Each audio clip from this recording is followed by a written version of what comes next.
Good evening, YouTube. Coming to you live. This is Ferguson. Just wanted to jump on. Um, typically, I go live on Sundays, but this Sunday I have a business trip with work. So I'm gonna be out of pocket pretty much.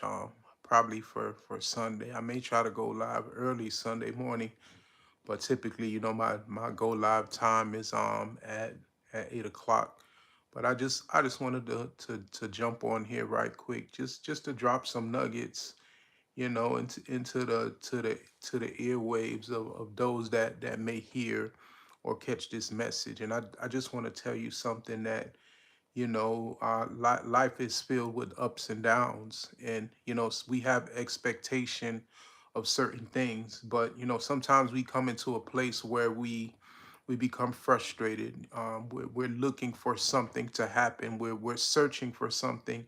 And I realized something, that a lot of times when you're in a place where you're in that struggle, and you're actually in a transition period, and you have to keep the hope. You have to keep the faith, because there's something greater that's coming if you're walking by faith. So in order for you to continue to walk by faith, you have to hold tight, in on the beliefs and the promises that the Most High has given you. And it's not easy sometimes, because when you see with your natural vision, you may see emptiness, you may see nothing, you may see no opportunity happening, you may see nothing developing, you may see nothing going on. But nevertheless, you got to know that inside of you, that the promise have been released to you, but you don't know how it's going to come in fruition. You don't know how it's going to be birthed. So you have to hold steadfast to God's promises. And when you're in those places, when you're feeling the pressure and the weight of those frustrations, you have to know beyond a shadow of a doubt that there is purpose behind what you're going through.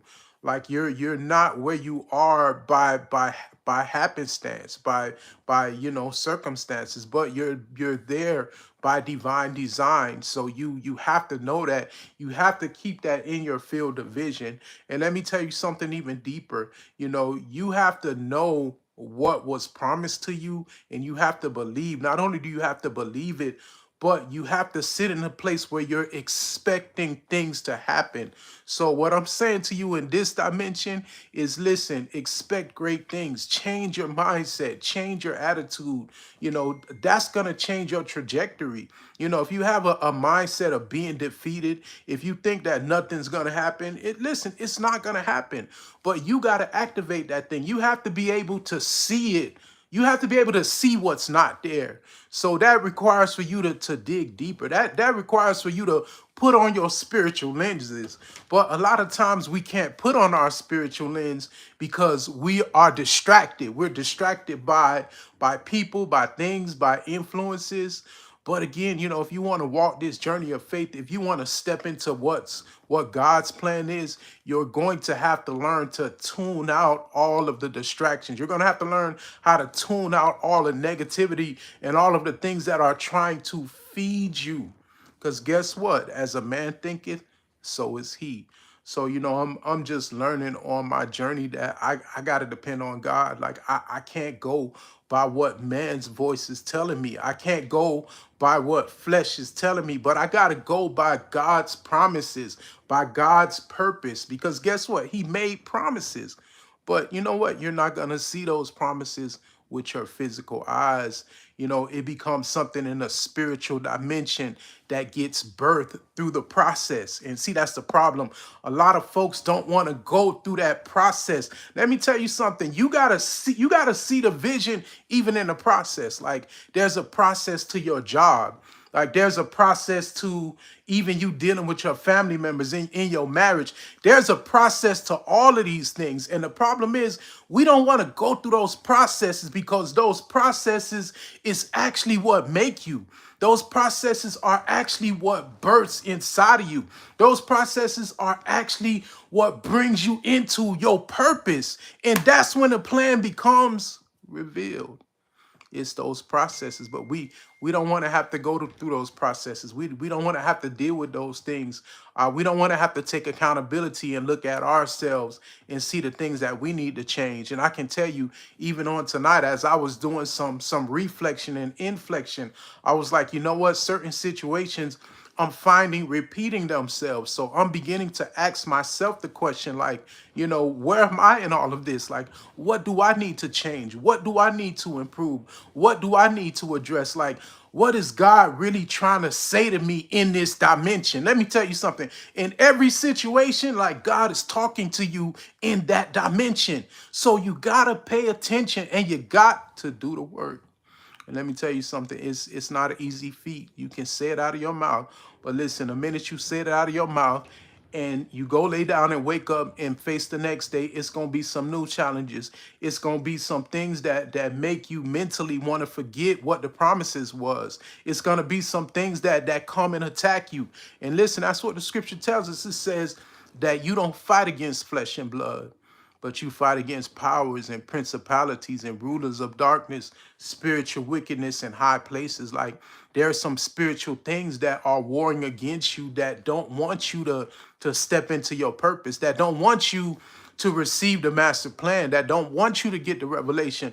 But those things, those forces want to influence you so that you're blinded and you can't see. You can't see your way out of something. You can't pray your way out of something. Sometimes the problem is that we just need to wake up and see our way out of it. And sometimes seeing your way out of it is waking up and getting the actual truth and revelation about a situation.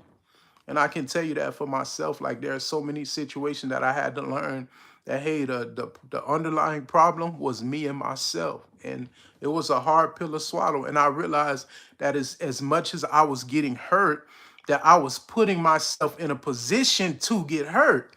So I had to make some changes about myself. There were some hard things that I had to face, but nevertheless, on this leg of the journey, it has helped me. It has strengthened me. It has made me a better person.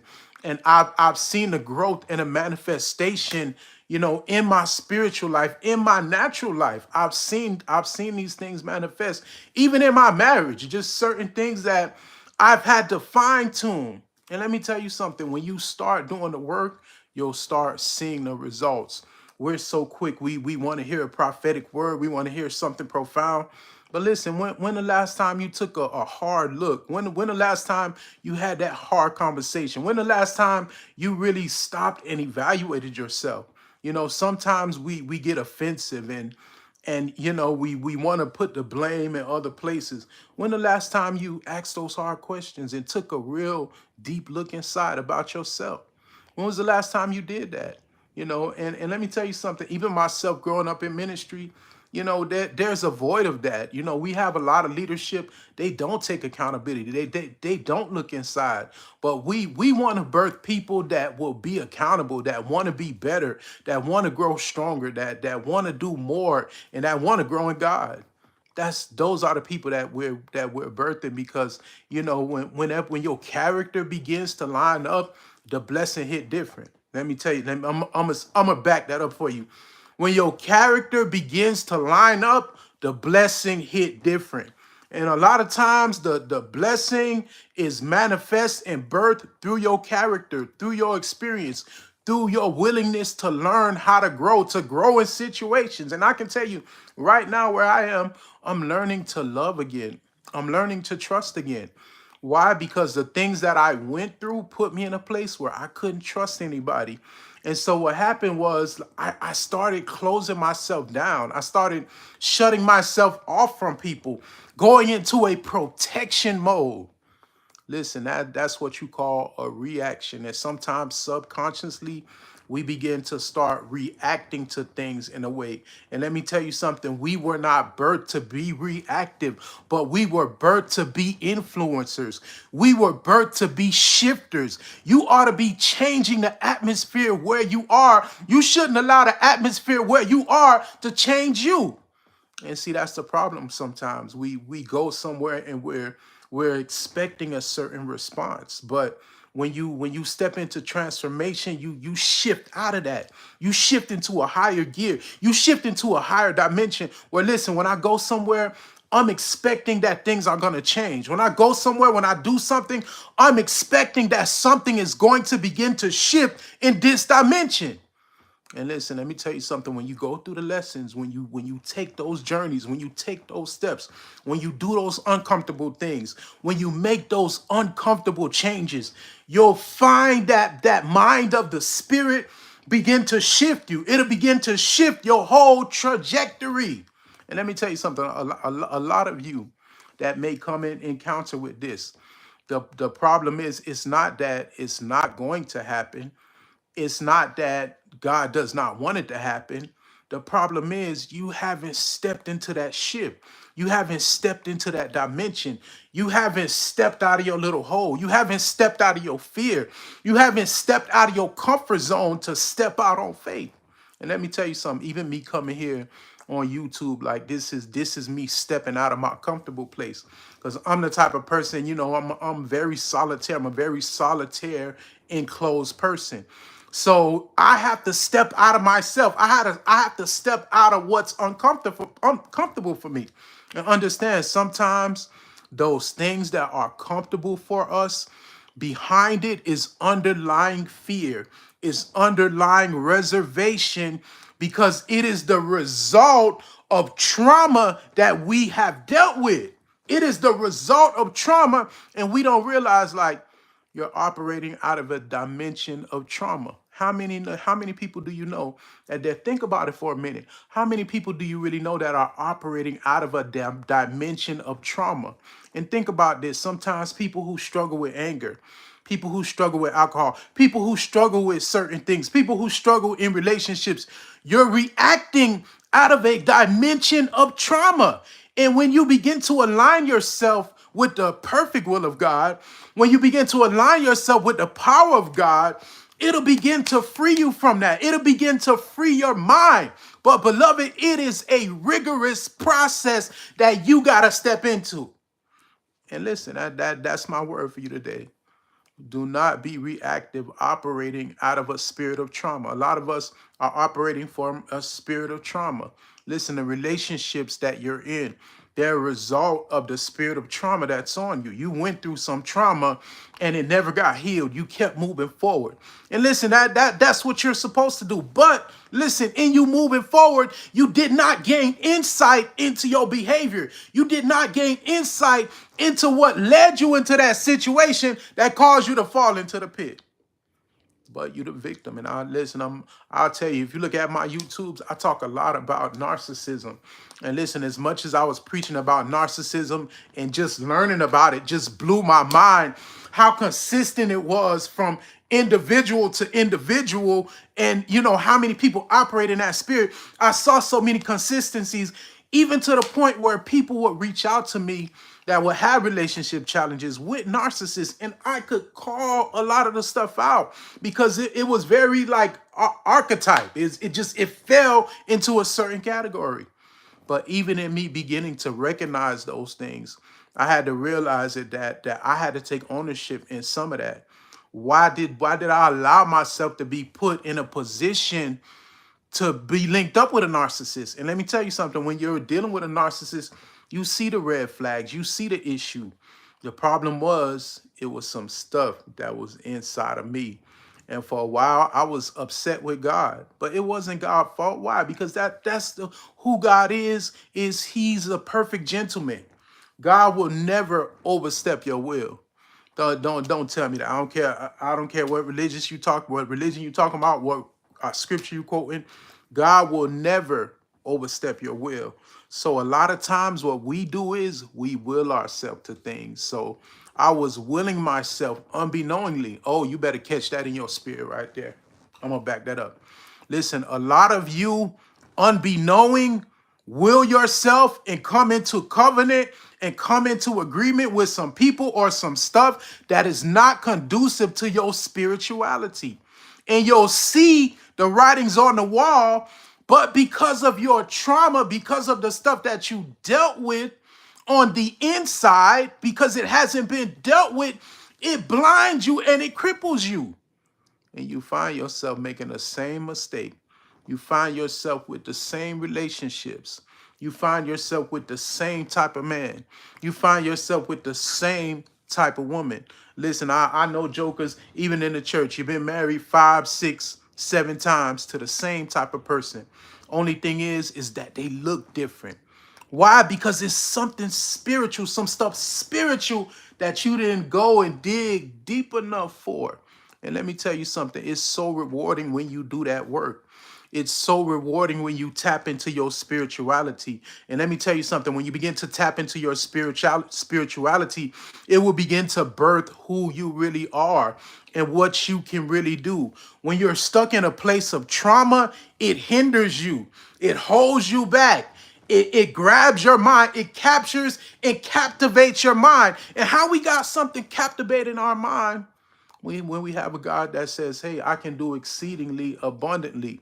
But why? Because of my trauma, because of what I experienced, because of what my mind and my heart has bore witness to, and I haven't been released. I haven't got the full revelation. I haven't become awoken from it. It's holding me hostage. It's holding me prisoner. I can't get free. And that's why you, beloved, I'm telling you, hear what I'm saying. That's why you, beloved, you got to get in this process. Not only do you have to get in this process, but you have to embrace this process. You have to love this process. Why? Because this process is going to cause you to birth. This process is going to cause you to come into the person, the individual, the man, the woman that you were ordained to be. And when you get in that posture, you'll become transformed. And as you begin to become transformed, your eyes are going to open. Your mind is going to open. Your gift is going to begin to flow and reign freely. And that's when you become aligned with the will of God. And I can tell you something for myself, for my life prophetically, like it's just been activating some things in me on this journey. It's just been activating some things. But again, I had to go through the process. I had to realize that all the years of hurt that I've dealt with, that I'm now becoming free from it. I'm now becoming able to love people. I'm now becoming able to pour into people. Whereas before I had a mindset, well, I gotta be careful. I don't want to get too close to nobody. I don't know, that was trauma. It was trauma. But guess what? Through the process that I have been going through my marriage, through my job, things that I've dealt with. And let me tell you something, it wasn't easy. I had to deal with attacks. I had to deal with people coming after me like they hate me. And I've dealt with it before. But guess what? It hit different this time because now I'm on a different level. I can't react. I can't sit in my pity party. I can't sit and play victim. But I got to take all that negativity and flip it into positivity. Why? Because I'm a shifter. I got to shift the atmosphere. I got to be a positive influence. But it's hard. It's hard when you know somebody done came after you. And listen, like I'm the type of person, like I'm like the lioness. I'll sit and I'll wait and I'll hunt and I'll wait till you get in my crosshairs and I'll come and I'll attack and I'll get you. But guess what? In this dimension, I can't operate out of that. But guess what? The old me is constantly pulling at that. But the new me, the me that has went through the process says, you know what? I don't want that. I don't want a part of that because it's not positive. It's not progressive. It doesn't show that I've grown spiritually. So where I am at this point is like, listen, like it doesn't matter what you do to me. It doesn't matter what you say to me. I know what my purpose is. I know what the divine plan is. So I'm going to operate it in it. Not only am I going to operate it, but I'm going to embrace it. And listen, that's when you begin to wake up spiritually. And I'm telling you, as I'm stepping into this place, I'm realizing that doors are beginning to open in my life. I'm realizing that my gift is beginning to flow again. Let me tell you something. Even the book of Corinthians, it tell you like when you have gifts and you don't have love, it tell you those gifts gonna cease. The gift of God that God gave you, those gifts flow and flourish off of love. They were created to operate under the auspices of love. But guess what? Because I've been bruised, battered, and attacked, I wasn't really operating out of love. And that's when you got to have them hard conversation. Let me tell you something. Religion is one of the biggest blinders because you'll sit up and go to church Sunday after Sunday after Sunday after Sunday, and you won't come into spirit and truth. And I'm not speaking against church. I'm not knocking church. Listen, I've been ordained in a church, been a part of a church, have led churches. I'm not speaking against it. I'm just telling you that the people in the church, the people of God, we need to examine ourselves. But that's a whole nother story. But again, beloved, I'm telling you, on this journey, embrace that process. Embrace those hard processes. Do the hard things. Get uncomfortable. Step out of your comfort zone. Believe. And that's what I'm doing in this season. And you know what? I'm holding myself accountable. And not only am I holding myself accountable, but God has blessed me with a beautiful accountability partner. And that's another thing you're going to have to be mindful of in this season. Like, what partnerships do you have? Who's your partner? Who's in your corner? And I had that conversation with somebody today. I say, they spoke to me about another coworker, and I told them, I say, listen, I don't know this coworker that deeply. I say, but you know what? It's the right thing to tell them in respect and love the truth, because sometimes we don't want to hear the truth. But I said this to my coworker. I say, listen, I say, as long as you tell the truth, release the truth, whatever they do with it, the blood is off of your hands. And you know what? We got to have accountability partners that care, people that are going to hold us accountable. We don't need people that are going to embrace compromise. We need people that are going to push us. We need people that are going to challenge us. We need people that are going to help motivate us, because guess what? What you need it's already in you. It's already inside of you. So, but again, I just wanted to come and drop this nugget on the live. I'm here on my journey. It's been a long time coming, and I can tell you, I've been in this race as a believer from about 1999. It's been ups and downs and ins and out. But nevertheless, there's beauty in the process. And yes, there were some hard times. There were some hurtful times. There were some great wins and there were some great losses. But I can tell you, where God has brought me from, I'm happy. I'm excited about it. And sometimes I look around, I look at where He's brought me from in the situations that I was in, and I'm just thankful. I'm just grateful. But again, had to go through the process. Listen, I thank God for a beautiful wife.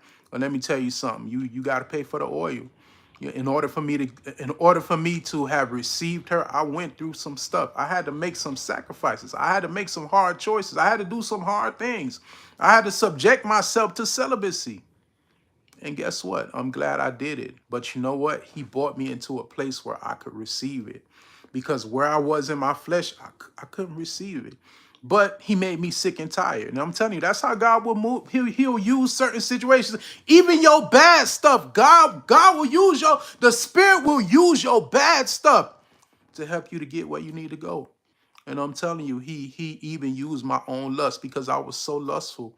But even in all of my lust, I got sick and tired of getting a cheap thrill. And let me tell you something. It's like when and we wonder why we see all these celebrities doing all these strange things. Why? Because you don't open the door to something, and now you got a war inside your member, and you're trying to fulfill a need that is just ravenous. You ain't never gonna fulfill it. And the only way to fulfill that need is to truly step into a place of submission. And you laying around with everybody ain't gonna fill that need. All you gonna do is keep picking up whatever spirits these people have that you playing with, and it's gonna pull you down into the zone where you get hungrier and hungrier for certain things. And baby, that's your flesh out of control. Let me tell you something. When your flesh get out of control, it's going to put you in a compromising state. And listen, it's not just with sexual things, with your emotions. You wonder why some of these women are out here acting crazy, or some of these men are out here acting crazy. Baby, because your flesh done got way out of control, and you don't allow that spirit to start coming in operation. And let me tell you something, when darkness start working on you and you in a dark place, it's a bad combination, because it's gonna push you to do some stuff. Why I'm sitting here telling you? Because I know. Listen, I've been at that place. I've been in a place even to a point of hypocrisy where I was like, I used to see people drinking in the daytime, like, man, you drink too much. What's your problem? Like, and I would look at alcoholics, and let me tell you something. When I hit that lowest point in my life, I did the same flipping thing. I did the same thing. Why? Because my trauma, I was hurt so bad that in the morning when I woke up, to numb how I felt, to get away from my problems, I needed something to help take my mind off it, to ease the pressure. But listen, what I really needed was a reality check. What I really needed was a wake-up call. What I really needed was somebody to help me. And guess what? Only God helped me. So when he started helping me, when he started allowing his ruach breath to breathe new life in me, I was like, man, I don't need this bottle no more. But I was getting to a place for a couple months where I was slipping into it. Like I literally, in my bag, I kept vodka ready. Not only did I keep the vodka ready, I had my cup, I mixed it up. I was driving all around town. Thank God I ain't catch no DUI. But guess what? Those are some of the things we go through to get to where we need to. So again, beloved, I just wanted to drop this nugget on you. So I won't be on Sunday, but I'm definitely gonna try to catch you Sunday early in the morning. Again, have a business trip. But beloved, I'm on here. This is Ferguson. We coming to you live prophetically. And I just give God the glory. God bless all of you. And I'm gonna see you all soon.